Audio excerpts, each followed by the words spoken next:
And we are live here on Plus One EXP's Roll for Content channel. We're doing another ZiMo workshop. So though you may be seeing this on our Twitch channel or our YouTube channel if you follow us, this is a series of creator workshops we're doing primarily for those folks who are in the Zine Month Discord server, people who are doing things for Zine Month. We aren't hosting every single one of these, but we are hosting a lot of them to help out. And some of the ones we aren't hosting are getting uploaded here afterwards so that people can easily find them. So if you want to find more things about how to launch your own RPG, especially zine length crowdfunding project, or how to create a zine and get funding for it or get it published, this is a great series to keep an eye out.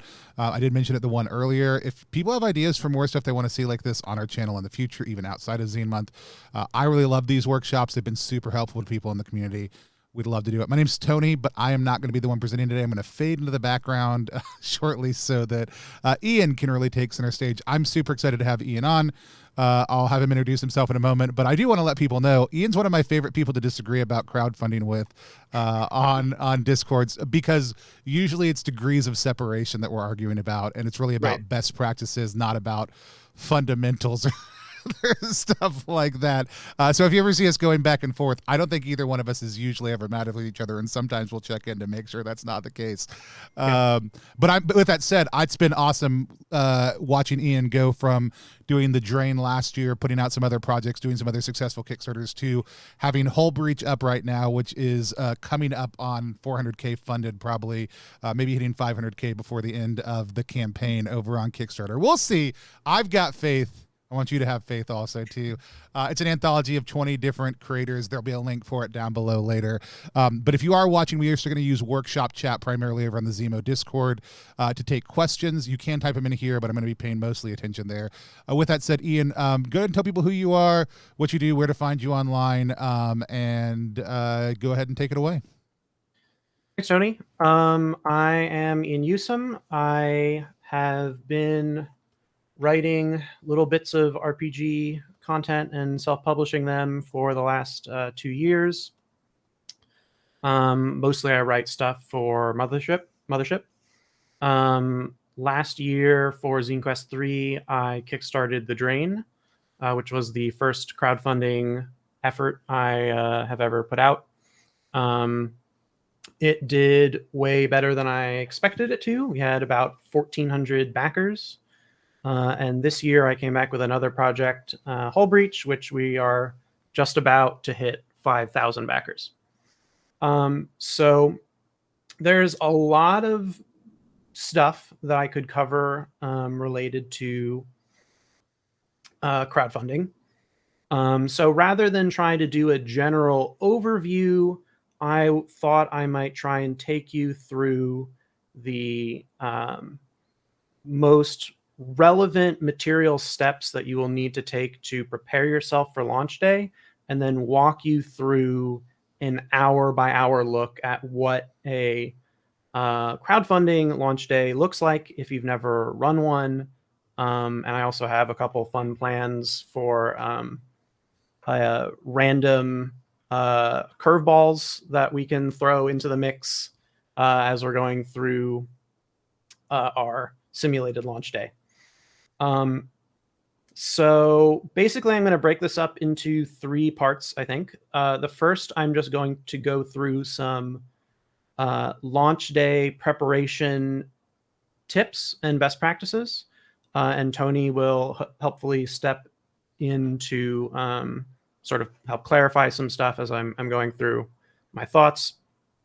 And then we will do our simulated launch day, and both in the mix there, and then after that I'll be answering any questions you want to ask about crowdfunding. It's a launch, going to be a launch day simulator LARP. Also, Colin, just to make sure you know, you're looking for the link in workshop chat to find our where we are at as far as the live broadcast goes. There were some audio issues over on Discord. Okay, so starting off, my basic pitch to you is that you probably will not be able to get done even 1/4 of the amount of things that you think you'll be able to do on launch day, and also just during the meat of your campaign. So you should attempt to prepare as much as possible in advance. So how do we prepare ourselves? The best thing you can do is acquaint yourself with some sort of organizational program. I use Microsoft OneNote to keep track of all of my stuff and also to write my RPGs and do dev editing and all this sorts of other stuff. So get yourself set up with whatever you feel comfortable with, but use all of the organizational tools that you can possibly pull out of your toolbox. I like to do things like set up bullet pointed to-do lists with checkboxes that I can check off whenever I do them. And that helps me, particularly on a really hectic, during a really hectic time like a launch day. It helps me keep track of what I've actually done and what I still have to do while there's a million things running around in my head. I'm trying to figure out what to do. So the number one sort of like page or tool you can build out for yourself for launch day is a master to-do list with every single thing that you need to do in launch day, preferably in order of how you want to do them, because your brain will panic. There's a million things going on during a Kickstarter launch or a crowdfunding launch. You will forget things. So the more things you can write down in advance, the better you will be able to string together your launch. So in preparing your launch document, you'll want to start pre-writing all of your launch day announcement posts. So that includes social media posts, email lists, both to dedicated email lists that you may have like a Substack or something, but also your existing customer base on digital stores that you may be aware of or you may not be aware of. Both Itch and DriveThruRPG let you send emails to your customer lists, and you can tell them about things like Kickstarter launches. So that's important. You also want to pre-write any emails you may be sending out to news outlets. Like if you're using Tony's media press kit preparation stuff, you want to have all those emails ready to go, written out. Some other things you might want to prepare in advance is your day one update. If you're on Kickstarter, you might be writing a crowdfunding update. If you're itch funding, you might be doing a like developer update, like a blog post style thing to let people know what's going on with your campaign. If you've managed to fund in the first day, then you want to be excited about that. But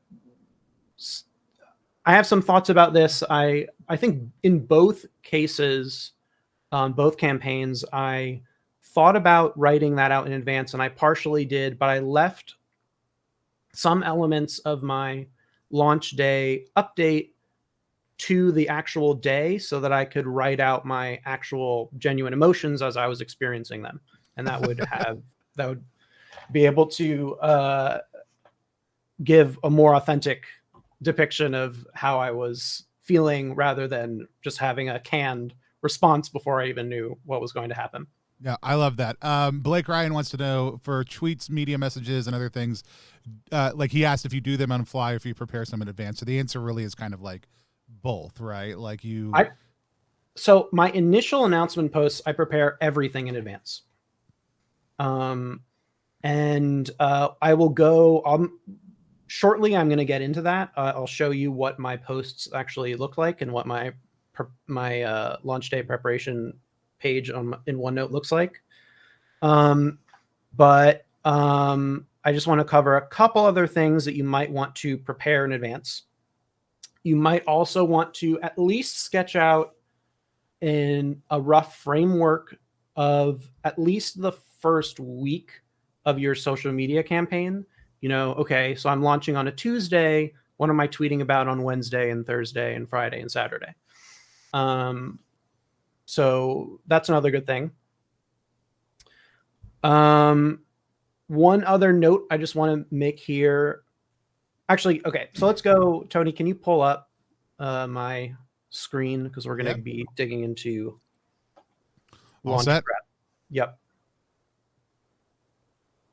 Okay, cool. So this is Microsoft OneNote.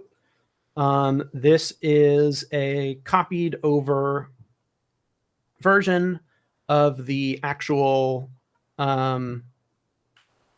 launch day prep page that I created for myself. So you'll see a few things. This is my to-do list. These are my social media posts that I can check off as I do them, my list of posts. And then they're color coded by ones I actually had prepared. I never ended up posting to my Facebook page. And I have another little check boxes I wanted to do this time, because this time around I wanted to make more use of custom referral tags on Kickstarter so that I could better track where my backers are coming from. So I wanted to make sure I remember to generate those links for myself, because you can only do that after a campaign actually launches. Which is good, because otherwise you and I would not have many things to argue about. If you didn't have all those links going. Right. So Kickstarter still has it limited where you can only generate those post campaign launch. Yep. And as far as I know, there is no way to track the most important pre-launch metric, which is where your followers are coming from, your Kickstarter campaign followers.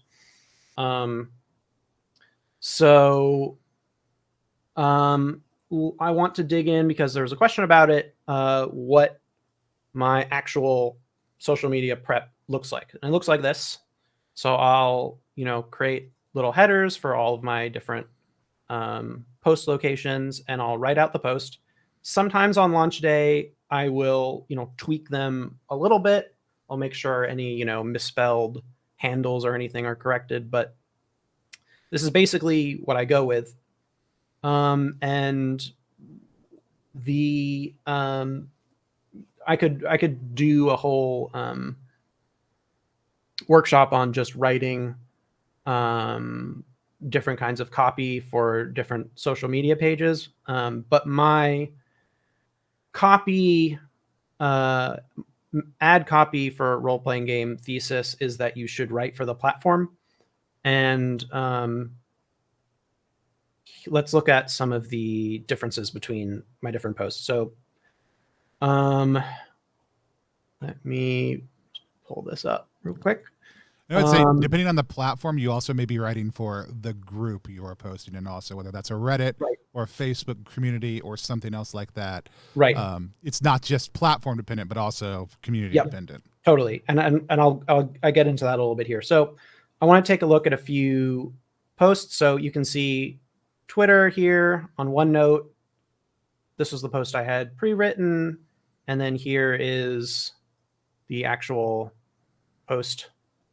It did fairly well. Drop that in Discord to me real quick, and I'll link it in the chat so that people who only because it's a little small, Paul, it won't hurt the retweets also too, but just as a reference point. So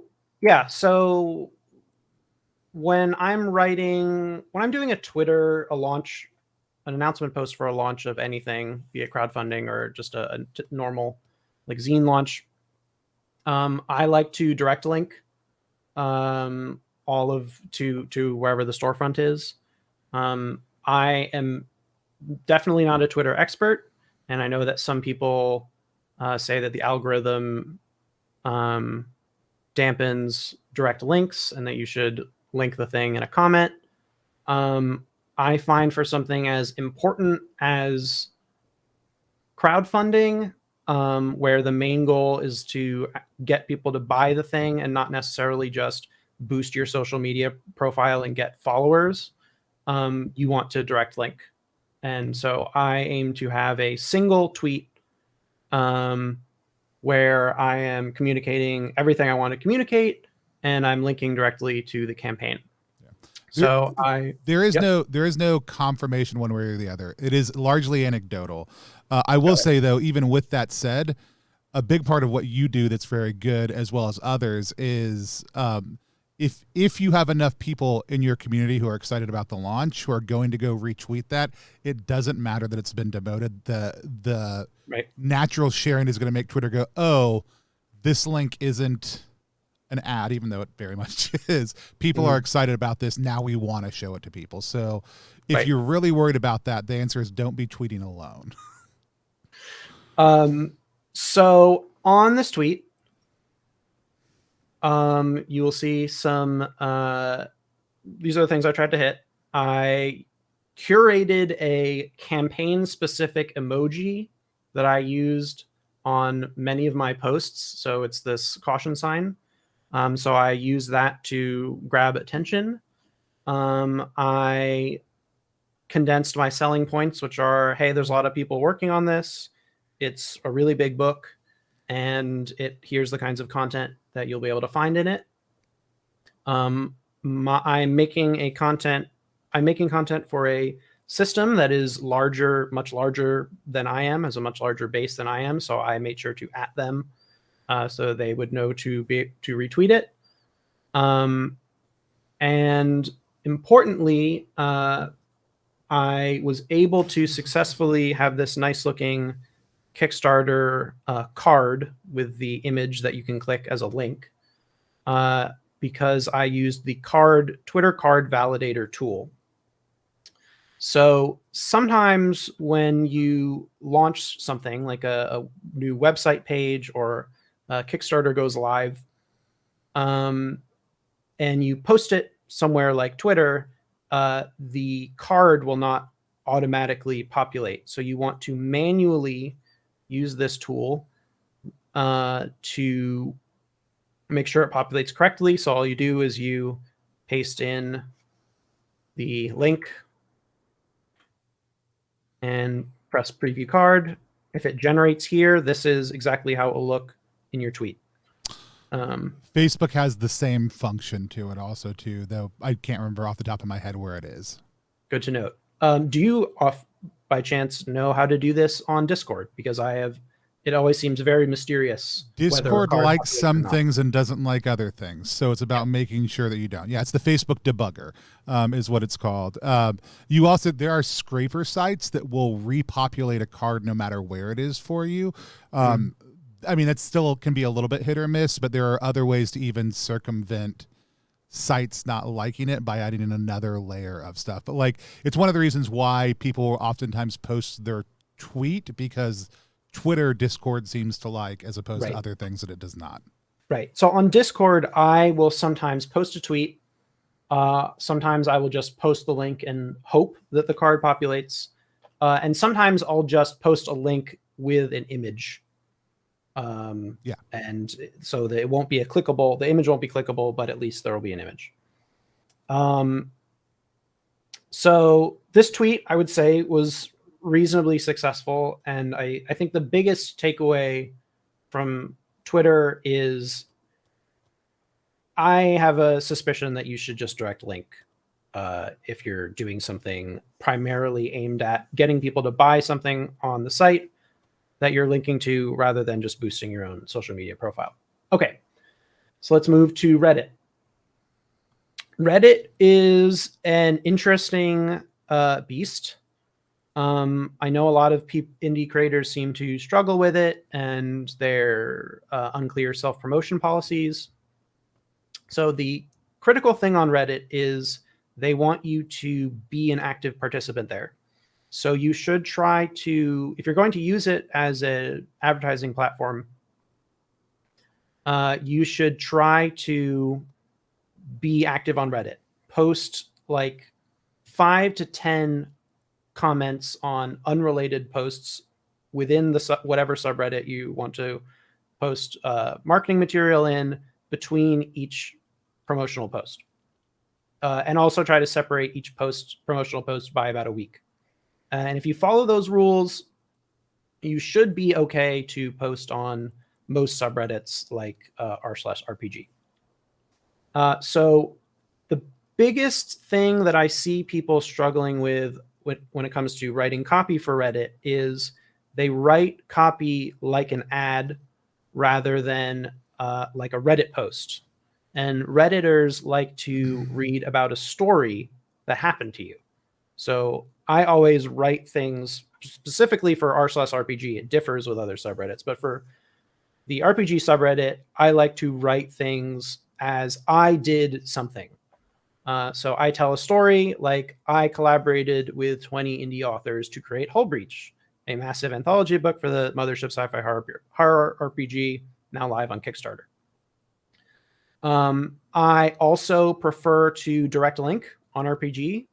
I've seen posts and had posts do better when I submit a text post. And this comment that you see here that I'll talk about in a second would be inside of the text post, and then there would just be a link to the Kickstarter in there somewhere. I think that seems less effective because the click-through rate is less good. The Redditors will just digest whatever your comment is as the content and then not click through. So you have your post, your direct link, and then you want to post a comment. So this helps it look and feel less like an ad. If you're in the comments, saying things that are informal and conversational. And are you saying like, hey, just direct link in the post, or is it like direct link with a sentence and then more as the comment? Yeah. So I like have a good title, and if you click it, it's a direct link. I followed up in the comment with another link, cool, just to make it easy. But I think that the main key is just having something in the comments here so that I think it helps encourage people to respond to you. I mean, you can see that I have a few comments on the actual my comment. In addition to, I got a fair number of comments in the body of the post. So in your comment and in my comment, the things I try to go for is a general tone of earnestness. I like to summarize my selling points. This is kind of like a miniature version of my campaign page. I try to name drop any cool people that I'm working with. So here I highlight Joel Hines, who wrote a popular Mothership zine, and Quadra, who runs a really cool Mothership blog that people use lots of stuff from, and then some cool artists. And I like the campaign again. So that's Reddit.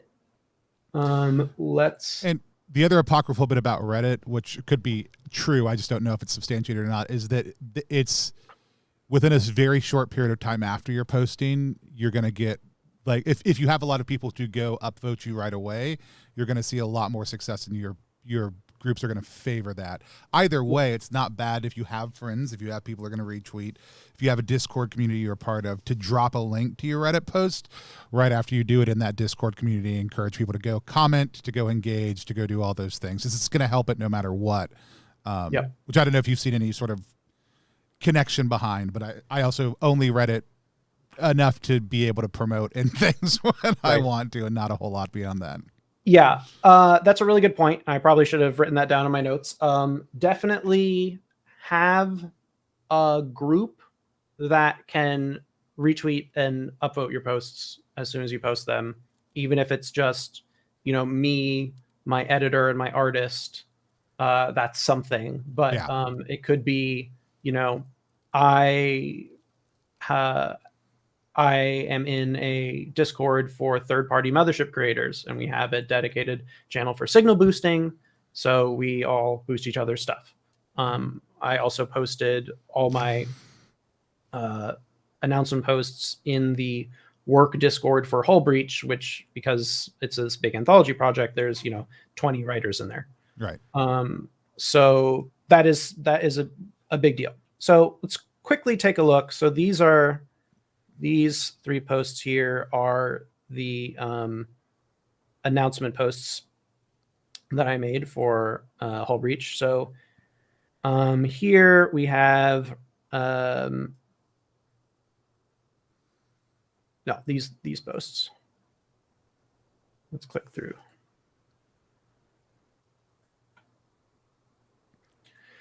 Nope, those are the links. Sorry. Okay. So r/rpg, I told a story. On r/r/osr, I like to write something more brief and to the point. Here's what this thing is. If you are an OSR person, you probably know what Mothership is, and anthology book you might enjoy. And then for the Mothership subreddit, I like to write things as if they already know what I'm talking about. So Hull Breach is live on Kickstarter. I'm assuming you know what Hull Breach is to some degree. So that's that. I will quickly run through, because this is taking a little longer than I anticipated. On Discord, you're going to want to make sure you stick to the appropriate channel in whatever Discord you're boosting in. So generally a channel where self-promotion is explicitly encouraged. I use the Mothership Discord heavily because it is populated by Mothership fans, and I write assuming, broader system familiarity than I would anywhere else. And Discord is also a good place to, ping contributors to indicate, oh, there's a bunch of people who are active in this Discord who are on this thing. I should support it.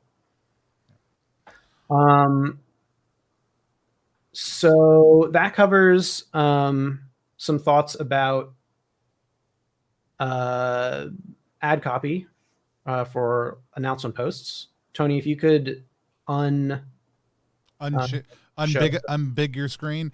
Yeah. No, I like it. Also, if a Discord doesn't have an obvious place for sharing, that may mean, and this is my general tact, in all honesty, this isn't a place to share my content, right? If it's not clear in their rules one way or the other, and they haven't done a space for it. Now, sometimes I'll just drop it in general and just say, hey, I don't know if there's a good place for this.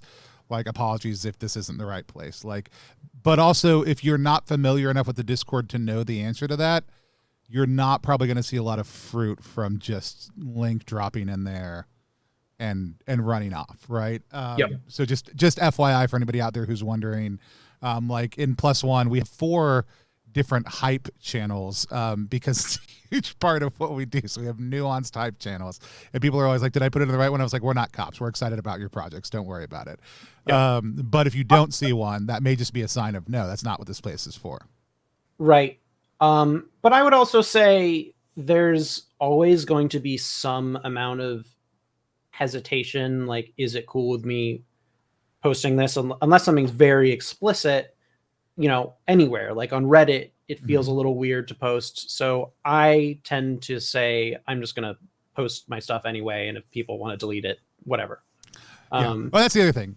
You can just also be okay with being wrong and dealing with the consequences. Because again, if it's a really horrible community that's just going to kick you out, okay, cool. Like, those people are in other Reddits too, like that probably aren't as restrictive.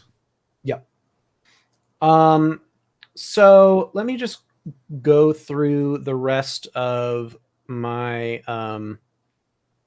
tips for launch day preparation, and then we'll get into a simulated launch day. So when you're preparing your campaign page, you want to double check your campaign, of course, but specifically you want to check for weird formatting errors. And I want to call out the fact that Kickstarter, if you're running a Kickstarter, likes to insert spaces before headers and the first letters of a bullet point. And it will continue to reinsert that space every single time you open the page to edit it, which is the bane of my existence. And I just want everyone to be aware of that. You're not going crazy. There are not ghosts in your campaign page. But that is something you want to deal with, and it makes your thing look more professional if you go and manually delete all of those things every single time, even though it's ridiculously annoying. My advice for a campaign page is, if you can, show it to other people. You want to try and show it to a range of people.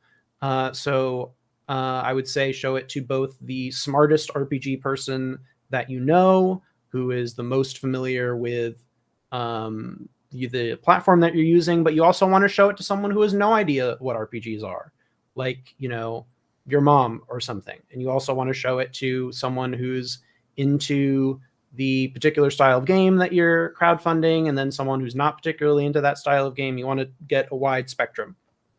And also, I want to call out, if you don't know anyone or you just want additional advice, Sean McCoy pointed me to a YouTube channel who reviews Kickstarter pages, and you can hire them to review yours on Fiverr. I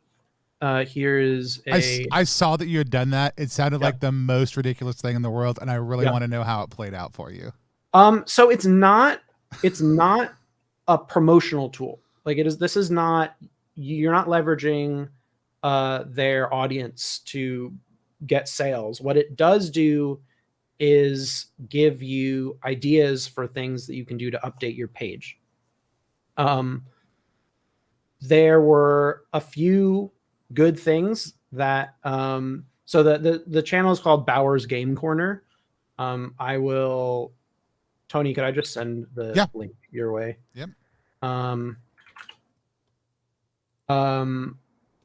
They are really insightful, and called out a bunch of stuff that I then improved and tweaked. And some stuff that I haven't gotten around to improving and tweaking, but I am planning on implementing some more of those ideas for the last 48 hours of the campaign. I would honestly recommend it, particularly if you don't feel confident or there's some areas that you're unsure about. It was $50 for the video. He did it he made the video, live streamed it a couple hours after my launch. It was useful. They are a board game focused creator, but they have a lot of stuff that's good for tabletop RPG creators. I'm just going to come in and undercut them by $5. That's my new plan. It's a really valuable service, and I think more people should do that. Whenever I do backer quests and whenever I do zine quests last year, I love when I make comments or ask questions about people's page and they message me and then say, like, that was really great, we didn't even think about that, and then they rearrange their page. I especially love that when all of a sudden I see their numbers start to go up, because it means I wasn't just like, this is what Tony likes, but this is effective. Right. So I have another few tips about managing your mental health on launch day, because launch day, at least for me, who's someone who has anxiety, is very stressful and anxiety inducing. So if you can, and not everyone will be able to do this, but try to take a day or at least an hour or an afternoon the day before launch to just do nothing. Because the worst thing that you can possibly do on a crowdfunding launch is go in already burnt out. I went into Hull Breach already burnt out, and I'm still scrambling, trying to catch up to all the tasks I have to do, but also, get my mental capital back and find my feet, because I was working to get it ready right up until launch. So the more prepared you are, the more comfortable position you will be in, both in terms of being able to get out, content and updates and posts, but also you will give yourself more wavelength to, work a particularly long day if you run into a problem versus, having a panic attack and not being able to deal with it. Yeah. Do you take launch day off from work? Like, I mean, it's a little bit different in a pandemic, I know, for some people, but I was just out of curiosity. So I do RPGs full time. Okay. This is my job. Did you do it before this? Were you doing it full time? I mean, sorry, when you did the drain, were you doing it full time? I can't remember. A year ago. I was doing it full time, but during the drain, that was more because I was unemployed. And now it's more because I am able to support myself doing it. But you clear your schedule other than that. Yes, I would. Yes, I definitely clear my schedule. Reschedule appointments.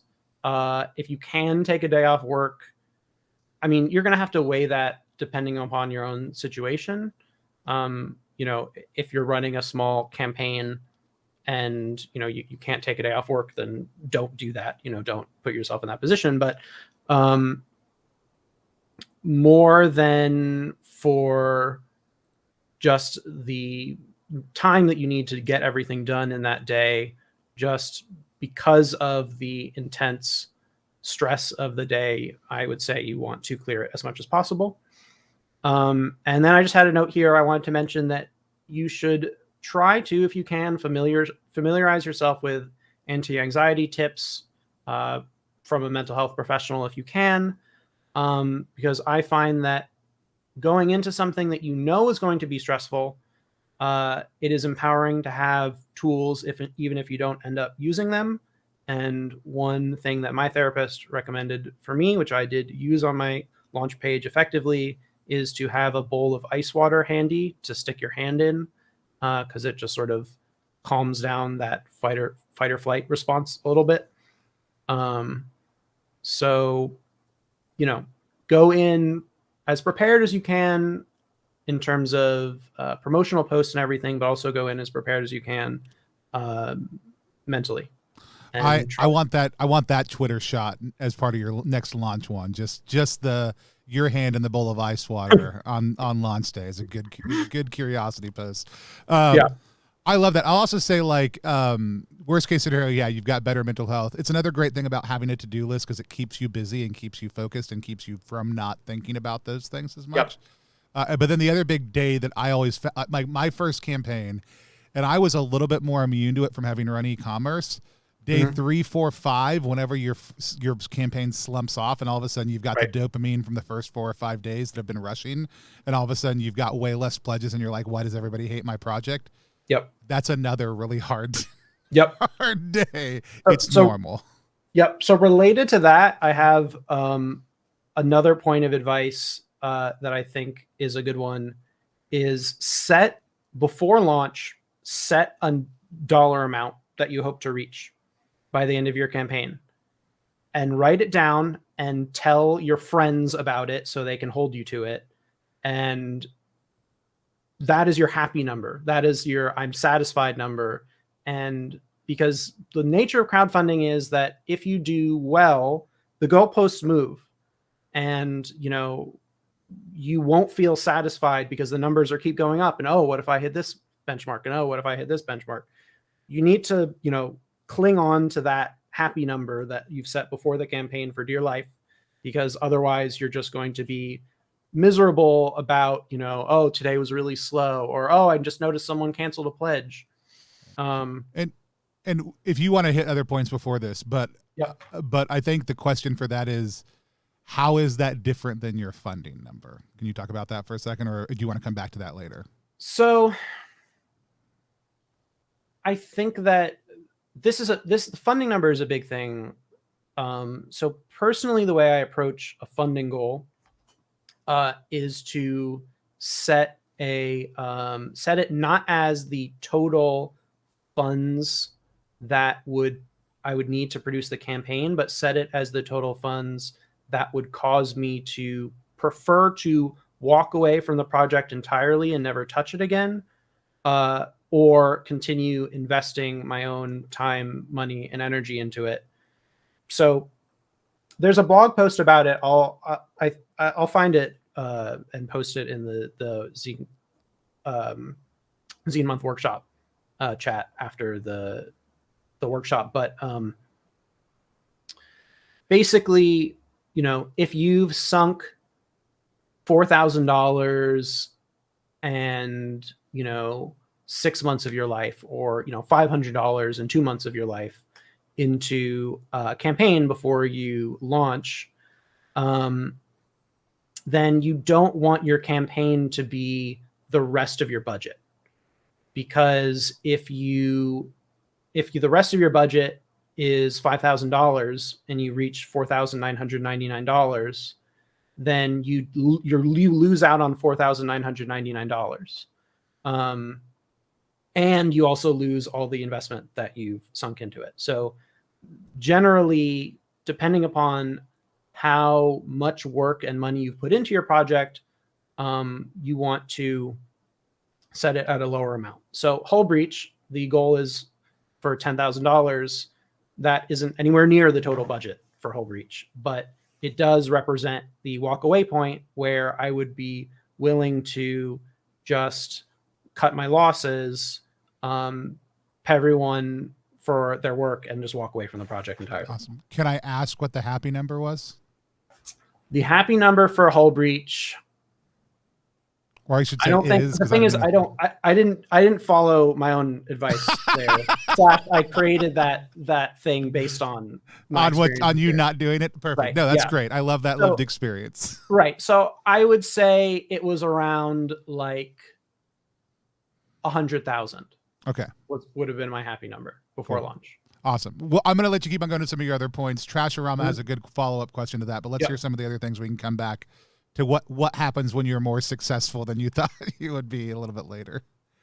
Why don't I think it might be good. You want to do that now? So yeah, they said, speaking of goalposts, there have been several campaigns that have been too successful, which I wouldn't say Breach is too successful, especially given the scope of people working on it.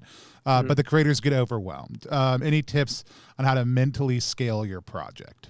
Which I think fits into that same kind of range of things. Yeah. So what are you doing right now to mentally scale your project?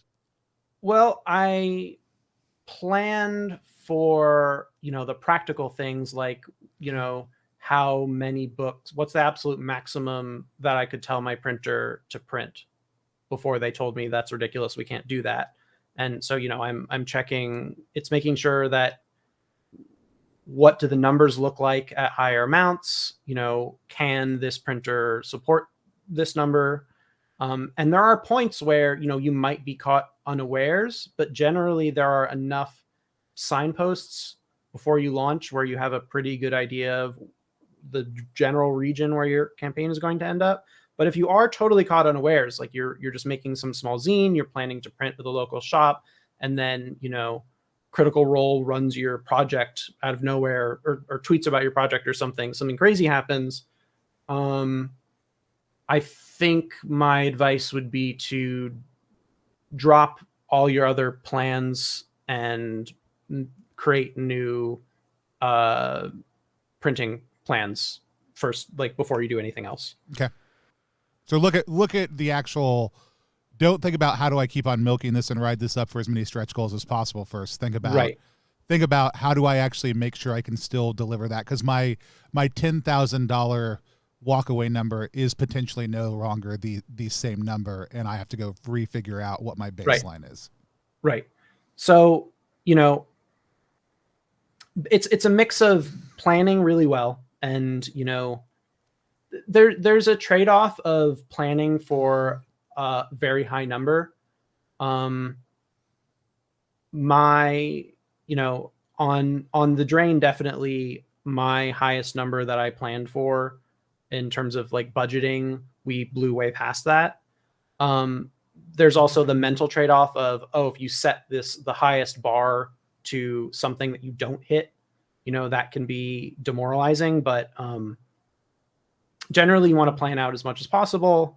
And then just, if something happens where you need to scramble and figure something out, prioritize logistics over marketing during a campaign, I would say. Cool. Love it. Are there any other questions you have? There are more questions. They're not along that same vein. I think we should just catch up on the questions. So how many books do you order above the number needed to fulfill your Kickstarter? Like what do you try to do?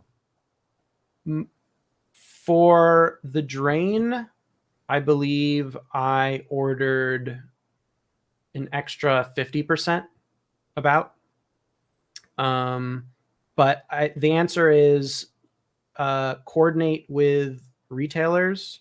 Send a message to Exalted Funeral and say, hey, I just ran this Kickstarter. We have this many backers. I'm going to print at this time, and the wholesale price will be this. How many would you want? And generally people are pretty good about giving you a number. So then you have that, and what your first round of retail sales are going to be like, and then you want to maybe double or triple that so you have enough for restocks in the future. It depends upon things like, what is your storage situation like at home? Do you have room for 500 zines in a box or something?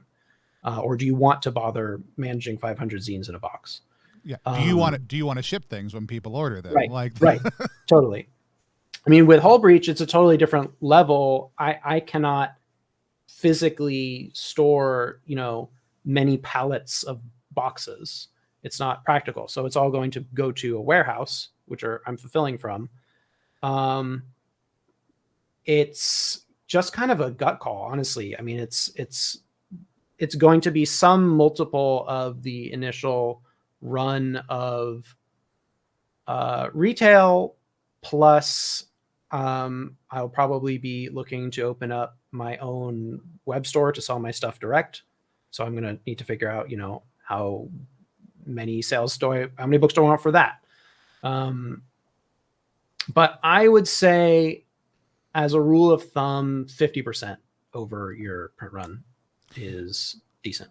Yeah, I would say if you can do 200%, you're setting yourself up really well for success. Yep. The problem is, it requires people to play your game when they get it, because otherwise you can also end up sitting with an extra 100% of the product that you needed to fulfill if your game was something people were excited to back but aren't necessarily getting to the table. And that's a significant thing that you have to feel out. And I think that another important metric is just, am I printing at close to a number where my costs are going to go down significantly? Like Mixum, there is that break at like 600 copies where now you're printing offset and now things are getting really cheap. So do I want to fire off another, 500 copies or something because they're offset copies and they're cheap? Right. Versus if you're already going to be working with under offset and it's digital anyway, you may as well keep things to a manageable number and just print what you need plus a little more, and then just reprint more whenever you want to. I think given what we've talked about, we've hit most of the other questions generally. Okay. Some people talk about how to build a base, so a little bit more. What do you lead up to? How do you lead up to that? So we could talk maybe about community management. You talked about dealing with jitters though. And then some people want to know about paid ads and other stuff like that, which we can hit if you have any insights on or want to talk about. But if you have other pieces, or if we want to do the simulator, we can do that. Well, let's just get to people's questions. We can just skip the simulator thing. I'll roll a few of the curveballs at the end just for fun. Cool. So how do you build? And I think Mothership as a whole, but also I think you have done a very good job in a number of ways of executing on this. How do you build a base of followers and supporters to get the momentum for your funding building? It's a long build up to that. So it's releasing stuff that people like. Small chunks is a good place to start. I really like the pamphlet format. So, pamphlet games, pamphlet adventures, prove to people that you can write good stuff. Another thing is to give back to the community in one way or another, be that, on a small scale, semi-privately, like, on a small Discord server, working with a tight group of people that will be there to support you and boost your stuff. Or more publicly, like I tend to write blog posts that cover specific aspects of RPG publishing in depth. And I think that people tend to like that stuff. And, I find my own posts useful. Like how I prep for this Kickstarter in part was reading all my old blog posts about what I did for the Drain. So just like be a decent person, broadly. I don't know. Just So, like, I mean, what you're talking about are authority building and community building, right? Which are, right. everybody will tell you, are gold standards of any form of brand building, but specifically within crowdfunding. So authority building is the blog post you do and releasing good content that people like. Community building is being an active member of the community who's giving to and invested in others. I built numerous 8,000 person groups on other social media platforms. Those groups are all about me investing in other people, and me as a part of a team. And then whenever we need something, we can go back to that community and say, "Hey, we've got a thing we're launching. Here's a piece we're doing. Right. Like we'd love your." And it's like very clear. Like if you can just share it with people, like even if it's not you, that's very helpful. But I mean, even this week, like I've sat with a number of people to talk to them about getting ready for their crowdfunding thing. A lot of the stuff we're talking about right here, specifically with marketing. At the end, they're like, "What do I owe you?" And I'm like, "Nothing. If you really want to do something for me, I've got a game funding on itch right now, right? Right. Like go support that." But really, like I wanted to sit here with you and do this. Yeah. I mean, and I think it's important to do that one-on-one stuff. I think, just not just for, your own self-benefit in some way where people like you, but also just to make your immediate RPG community a better place. And I don't know. So I kind of lost my train of thought. Do we have any other? Yeah. So the last thing we hit, and I don't know if you did or not. Did you do any paid ads for either of your campaigns? We did, not for the Drain, but for Hull Breach. I'm working with BackerKit, and they are running ads on our behalf. Cool. Which is funny because I have not seen any ads. BackerKit hits me up all the time for RPG stuff. Wow. And I apparently I'm not Hull Breach worthy. Maybe they just know I'm already into it. Yeah. Maybe. Yeah. I have no. So because they're running it. So the way BackerKit works is, you give them a target return on ad spend. You give them some assets and they run with it. And I am trying to follow it and record as much as possible and keep track of, what posts worked and what the stats were on different days. But, they're not there to teach me how to do paid ads. So Right. I'm not learning as much about actually how to run paid ads as much as I am Running how to paid work with a marketing team. So I cannot speak very well to how to do paid ads, but I can say that particularly for a project that has a high average backer spend. So the average person who is backing my project is spending $75. It is very effective to run paid ads. Yeah. And the lower that cost is, the more difficult it will be to run effective ads. So I would say it's worth tinkering with it yourself, I think, to just because it is if you're going to be making lots of RPG content and you're thinking about this in the long term, it's useful to just pick up that knowledge and that skill to just, I don't know, I'm going to run some Google ads. I'm going to run some Facebook ads, see what happens. And I would tell people the three places I would look at spending money right now, and these are the three places I would spend money right now for my ad budget and do. Facebook is still king for e-commerce, period. That's where BackerKit's running your ads primarily. Yep. If you don't want to have to deal with mods, buying ads on Reddit's not a bad investment if you write them right. But a lot of the thing is, are you writing it correctly for this audience, right? Yeah. And then the last one, surprisingly, is TikTok. TikTok converts incredibly well for ads. It's going to do better with organic placement, so I might consider hiring or paying influencers to review or share my game, or offer them a comp copy because a lot of them don't even want money. Right. Those are the places. Instagram's great for awareness, but if you want conversion, Facebook and TikTok really are the two places that we're seeing that right now in the ad fields. Twitter is worthless. Reddit can see a lot of returns, but can also see zero returns. So it's high risk, high reward. But I run about $10 a day on average, and I just bump up by 15% as long as we're seeing returns on those ads for my campaign. But I have an email list built up, and we have an optimized set of ad things that we can do that base work on and just know when we've hit that plateau. So just as a quick whatever for people who are interested in that. You can start small and build your way up, but those are the places I would look at. BackerKit's also a phenomenal resource, has way more data than any of us are ever going to collect in our lives. Yes, but the important thing to know if you're going to use someone like BackerKit, that if you're not familiar with this and you're not, talking to someone who has gone through this experience is, it's almost an adversarial relationship because they are trying to maximize their billable, credited sales. And, it's just a weird relationship. So I don't know.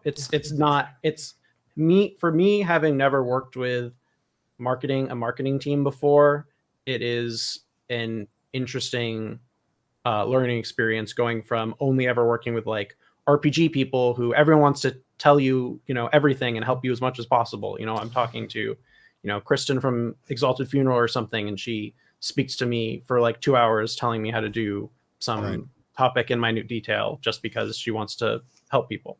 But this is a good one, and we can have both sides of this conversation on the chat right now. I should have gotten a customer referral link from you actually for the other day, and just generally, is Twitch worthwhile for conversions, sponsored live plays, and other things like that? Somebody wants to know.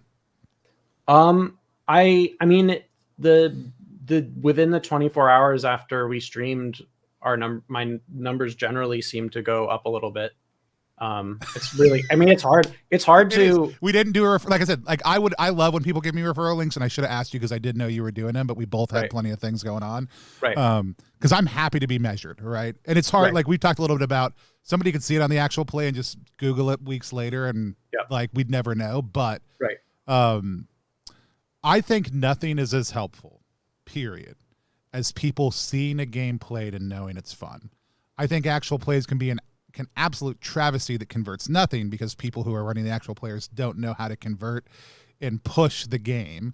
I think people can get on and run a game that might be fun for the people at the table, but not fun to watch, and therefore doesn't convert.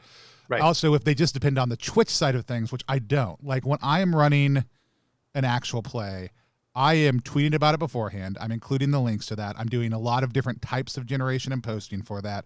I'm putting it into 3 or 4 different Facebook groups when it goes live, and I'm putting it on Twitch and YouTube simultaneously. And then for a lot of people, I'm doing follow-up content as well. That's very different than the people who just happen to run your game in the middle of your campaign, right? So there's, and sponsored people tend to do a whole lot more of that work, but even then, that varies tremendously. So I'm glad to hear that your numbers went up and you feel positive about it. I had a blast playing either way. I mean, I was, for me, it was a fun time, and it's a way to show backers that like, hey, the people working on this are human beings, and we can like have fun and whatever. So like, I'm planning to probably, maybe I'm not sure. I'm going to do some tweaks to the campaign page in advance of the last 48 hours so it looks like active and stuff. So one of the things I'm thinking of is possibly embedding the video on the page just to be like, hey, since if you're checking back in after launch, hey, we ran the game. Yeah. We did that. And I will say the biggest thing actual plays do, and this is there's a significant conflict of interest here.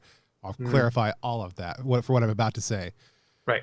Actual plays show people that the game is playable. Which is huge.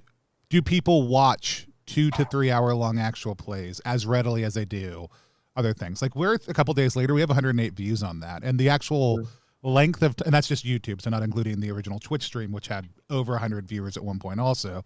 Right. Do they demonstrate that the game is playable? Yes, and that's important and something that people are looking for. But that doesn't necessarily mean that people watch those actual plays. They just go, cool. That's done. One of the things that we created Plus One's content based around was 5-minute reviews of games, because people do watch those and people use them with their players to show that the game is playable, and they use it to learn what the hell this thing is and whether or not it's for them. And that's what we do. And I think those are actually infinitely more valuable for your campaign. They do. I charge people to be able to pay my team to make those. So that's the conflict of interest that I'll name, just FYI. So for everybody out there. But that's all the questions that I've seen come through. We should do some simulator stuff, and I've still got a little bit of time. We're not in a tied up. I've got an interview right after this, which is why Ian and I are trying to be extra time conscious. But yeah, let's I really want an effect where like we can make your entire screen shake and you can like get Star Wars hit every single time you have a new thing come up. Okay, so I'm gonna do this like, I don't know. This would be weird. I think we're the game situation, the hypothetical situation that we're LARPing is that we are co-running this campaign. Okay. And so we're in this together. So, okay, it's 5 a.m. I woke up. I am prepping all of my launch posts. So that means I'm getting a browser window with like 50 tabs, and they have, my Twitter post plugged in. It's formatted correctly. It's ready to go. It has little like bracket notes to myself, like put a link here or put, if something I can't actually paste in at the moment, if I need to come back and paste something, I have notes to myself, and then I can just go through post, close tab, post, close tab. Cool. If Ian's doing that, what I'm doing is I'm giving the page a once over again. I'm making sure everything is set, even though we did it again last night before that. Right. And I'm basically getting ready to, I've got those same tabs open so that as soon as Ian posts, I can comment upvote. Right. So at 9:45, I am pinging our work server to let everyone know, hey, we're going to be launching in 15 minutes. Get ready to, retweet these posts and upvote and comment and stuff. Right. And that could be your street team or your group of friends of 5 or 6 people that you pulled together to help do all that. Yep. At the like if you don't have that dedicated server. Yep. Then at 10 a.m., you are pressing the big scary button that says launch or post or whatever, and your thing. Unless you use GameFound, then it just happens automatically, and it's wonderful. Okay, that is better. There was a conversation, I think it might have been Zine Month or it might have been the Mothership thing about people being confused about what the button on Kickstarter means and what that will do. Yeah, because people launch campaigns 3 weeks early sometimes, not knowing what it means. Don't hit that button until you're ready, folks.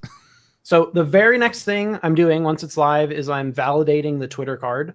So I make sure that the card showing the campaign image will populate when I post. And then I'm posting everything. I'm going through, posts, close tab, post, close tab, post, close tab. In the middle of that, Ian, though, something goes horribly wrong. Okay, something goes horribly wrong. Let's see. We're going to roll a D10 to find out what it is. I have a D10 table. Okay, 10.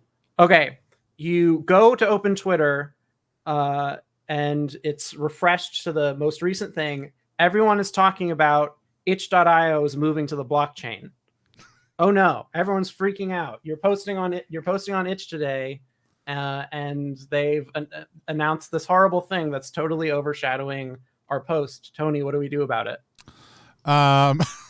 People in the comments are like, don't manifest that. We are so this is for me, this is more of a marketing question, right? So we are pulling into our work Discord for a gathering together as many people as we can, putting out the big questions we need to respond and gathering a community consensus around what is our response to this, right? Like, because we're not going to fire the hitch otherwise. We're still it's business as normal other than that additional conversation. Like, there's no reason to stop promoting, I don't think, right now. There's reason to say, okay, this is going to break good or bad for us. We need to have a consistent response that we all feel comfortable with in order to be able to put that out later today or tomorrow. Yep. That's a good response. All right, so we're continuing to post.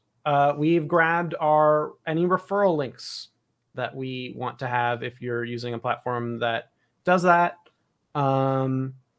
We are filling in the blanks that we put in. If we're like want to insert an image somewhere or something, we're not leaving that in and looking like fools. We're posting our Reddit comments after we post the link.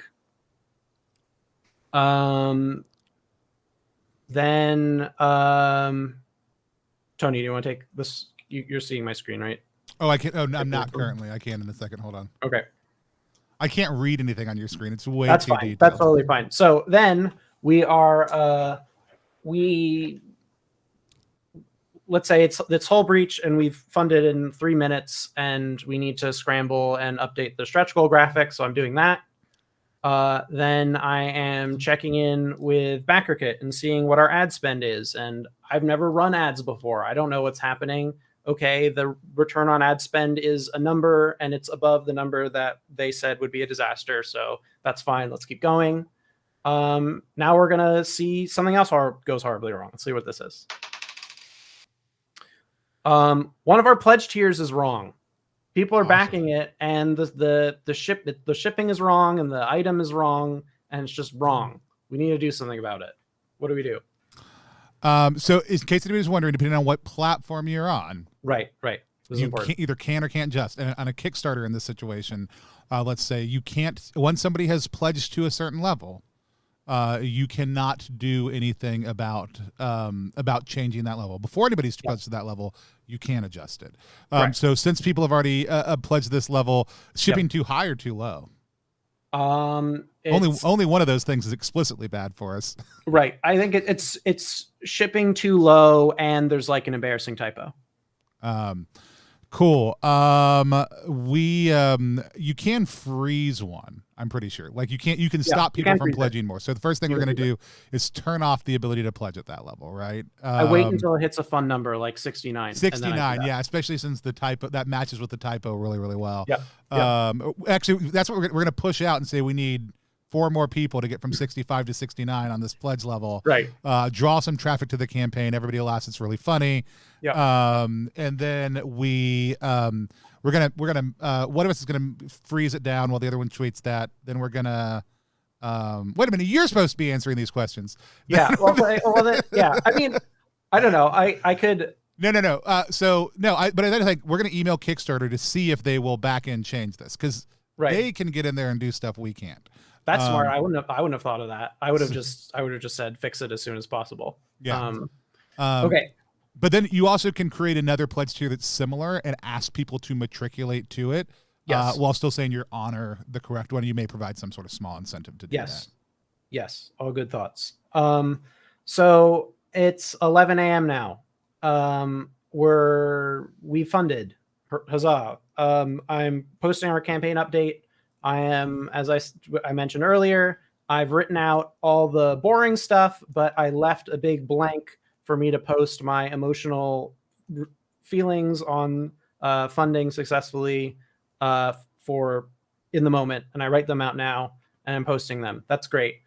Then, oh my God, I have a million notifications everywhere. I'm going to try and just bounce around and answer some of them. That probably takes like an hour. Then at 12 o'clock here, I have skip lunch because that's what I did on my actual launch day. Oh, I don't do that. This is a bad. I eat lunch because I know Ian's gonna skip it, and I got to make sure I keep my energy level up. Right. Don't actually do that. Please take a moment and have lunch. Have a nice lunch the day you launch. Right. Order out. Yeah. It's okay. Yeah. So then something else terrible is going to happen. I'll send it a link on Discord, Tony, and you can read it to me and I'll answer this one. All right. Here's this one. Oh, that's not even text. Oh no, Ian, someone is rude in our campaign comments. They are actually an Android, and the fact that you had an emotional response in your updates has set them off, and they failed save on their panic roll, and they're just being really, really rude in the comments. And they only pledged at $1, of course. Right. I think my actual response would be to say, "Hey, person's name, we're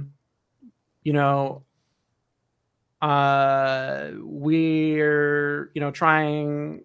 This campaign is means a huge deal to all of us. We've been working at this for months, and we have a lot riding high on it, and we just wanted to be honest and be like, hey, we're people. These are the emotions we're feeling right now, and I'm sorry if that it wasn't fun for you. But thank you for commenting. That would be my comment.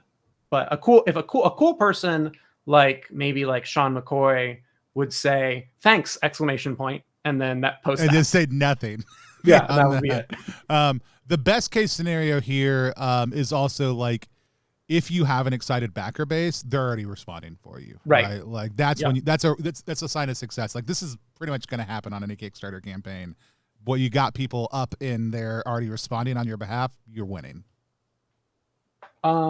I noticed a comment in the chat. What if you only got 20% of your funding total on day one? Then, you're going through your plan. You're posting stuff. You're like, hey, this is what we're doing. Like, thanks for everyone for supporting me. Here's, some more info about the campaign. And then you're just going through your marketing posts for that week that you prepped. When we talked about this earlier, like my goal, FYI, is always I want something that's happening every 3 days that I can talk about. Launch day is launch day, so it's fine. And the next day was launch yesterday. But after that, like I've got a thing to share set up every 3 days. And some of that's other people's marketing coverage. And some of that's just stuff we want to talk about from the campaign. But it basically lets me set up tomorrow I'm talking about this. Today I talked about it. Yesterday we talked about this. Repeat. Yep. I try to post stuff on social media most days. I probably use Kickstarter updates incorrectly, and I write like massive, super in-depth blog post updates. I love your updates. I don't read a lot of updates. I read y'all's. Well, I appreciate that, but I feel like I don't know. I feel like it's just kind of what I do with my games is write like really lots of content stuff. So I don't know. That's what I do. Probably it's smarter to write shorter updates though. I use engagement updates. So I ask people to give us things that we can work into the game that I've just left as empty spots because then it creates backer engagement. That's good. Okay, so moving through the day, we are adding FAQ questions. If you're on a platform that is doing that, although I think you could probably do that on it. Do that in different ways. Yeah, like I didn't have the page numbers. Actually, I did. My FAQ on launch is like one thing, and then the number of pages in the book are this and this, which I was like, that's dumb. Why does anybody need to know that? It's also mainly on the main thing, and then it was 100% the question people were asking. I was able to point them to the FAQs. It was great. Cool. We are. Oh, did we remember to pin our launch tweet? We're doing that now, so we don't forget it later. We're gonna check all of our messages we have gotten on our campaign direct messages that we've gotten on our crowdfunding platform. I really like your campaign. Would you like to be help boosting it and getting more eyes on it? I would love for you to send me money. So we're parsing out the spam from the actual people who are asking questions. Generally, I find on Kickstarter messages, people are asking like very basic questions that but you're going to respond really nice and chipper basic responses to the basic questions. So, and then something else goes terribly wrong. Let's see. Okay, it's just moving to the blockchain again. Okay, here's the one for you to ask me. Okay. You see a vague post it could be very tangentially related to you. So someone is subtweeting about how Mothership is an overblown system. There's already too many adventures out there for it. Right. So my response to that is to mute or block that person immediately. Never think about them again, and try to probably just do something else for like 5 minutes, like watch a YouTube video and get distracted and then get caught back up in all the crazy stuff I have to do for the Kickstarter day. So I just forget that even happened. That's my response. Unless you're Sean McCoy, then you retweet you comment, I totally agree. Exclamation point. But I'm not that cool. I'm just trying to survive this day. So what else is going on? We are cyclically responding to messages and notifications. And then we are tweeting something about our funding progress. We are updating our graphic as our stretch goals get funded. We are then later in the day. Wouldn't it be nice if you were on a funding platform that just automatically updated your stretch goals as you went? It would be nice. It would be nice. That's one of my favorite things about GameFound. So later in the day, I have slotted in here, and this is a thing we actually did, is have a launch party with your collaborators. Like go hang out and talk to them. As we commonly say, go touch some grass, have a real human interaction with real human beings who you actually like. I love launch streams. Like lots of times we'll either hit the button live and hang out for an hour or so, like creator team, or we'll do something that night. We'll get everybody together and play the game or hang out or do something fun. Because it's a lot less like, cause then you at least get to be together no matter where you're at in the process. Yep. And then you did that, you had a good time, you had some laughs, you're checking everything once again. Then at 10 p.m. we're lying in bed, and at 4 a.m. we're actually falling asleep because the adrenaline is rushing so much that we're just thinking and having thoughts race through our head. But your phone goes off and one more bad thing happens. What was it? Okay, it's 3 a.m. You shift over in bed, you wake yourself up just a little bit too much that you sit straight up, you grab your phone, you look at the first notification, and it's a notification from a Reddit mod that one of your posts was deleted. They actually messaged me and didn't just delete it. That's pretty impressive. I think that happened to me. So I posted The Drain and Stars Without Number, I think. And it was doing really well. Like everyone really liked it. There were a bunch of people commenting on it, and a mod deleted it and then commented on it saying like, not about Stars Without Numbers. Screw you, get your post out of here. Yeah. That's fun. I mean, if it's me 100%, I'm like, I didn't know I was doing anything wrong. I'm sorry. Obviously this isn't the like forum for me. I'm like, I apologize. Right. Yeah. That's what I did. I don't ever care. Never responded to me. So cool. So that's our day. That's our launch day. Awesome. Cool. No, that was fun. I love it. I can't wait to see it. I can't wait to see it up on itch as a mothership hack, called Ghost in the Crowdfunding Campaign. The next hit from Anodyne Games. Anodyne Printware. Printware. There we go.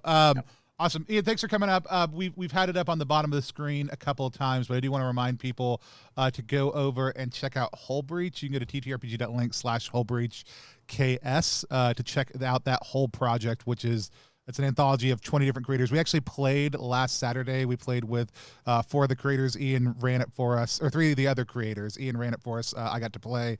We played Vibe Shetty, which was tremendous and probably my favorite mothership adventure I've ever run through it. And I played a ton of them that are an absolute blast. Was that a Joel adventure also?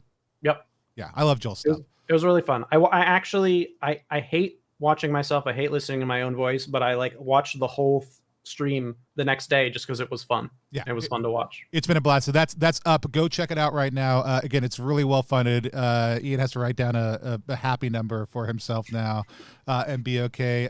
Also, if you want to play it in a different system for whatever, you can go back through the void over on itch. Anytime Ian releases a game, somebody's like, hey Tony, can we play this but using a different system? And that system is through the void. All of our playtesting for our space RPG has been with Ian's games, on purpose and accidentally both. So if you want to help support the streams that we do, you can do that. You can click on the games link down below and go check out Through the Void. To do that, I'm going to hop off because I've got to hop over onto somebody else's stream and do an interview. Ian, it's been an absolute blast. Can't wait till the next time we get to hang out and do something fun. Thank you so much and for consistently disagreeing with you about Kickstarter's, metrics and stuff like that. Yep. For everybody else, work, like, I think that if you don't take away anything else, have a plan and work your plan. At a certain point, you may realize your plan isn't working. You may have to go back to square one and figure something out again. But as always, that's going to be the number one thing. have a plan and work your plan. Ian, I don't know if you're putting your checklist or a template of your checklist up in a blog post, but I think people would love to see that. I do have a Google Doc that I prepared for that purpose to share with people Awesome. that I will post in the Z month. Perfect. If it's all right with you, I'll link it down below for anybody who's watching later over on Facebook also too. That's fine. But I don't have another one of these that I know of that I'm doing all week long, but we will be popping some more of them up on the channel. So if you haven't hit subscribe yet over on YouTube, do that so you can stay up to date on these. Can't wait to see you guys more in the server, and we'll check you later. All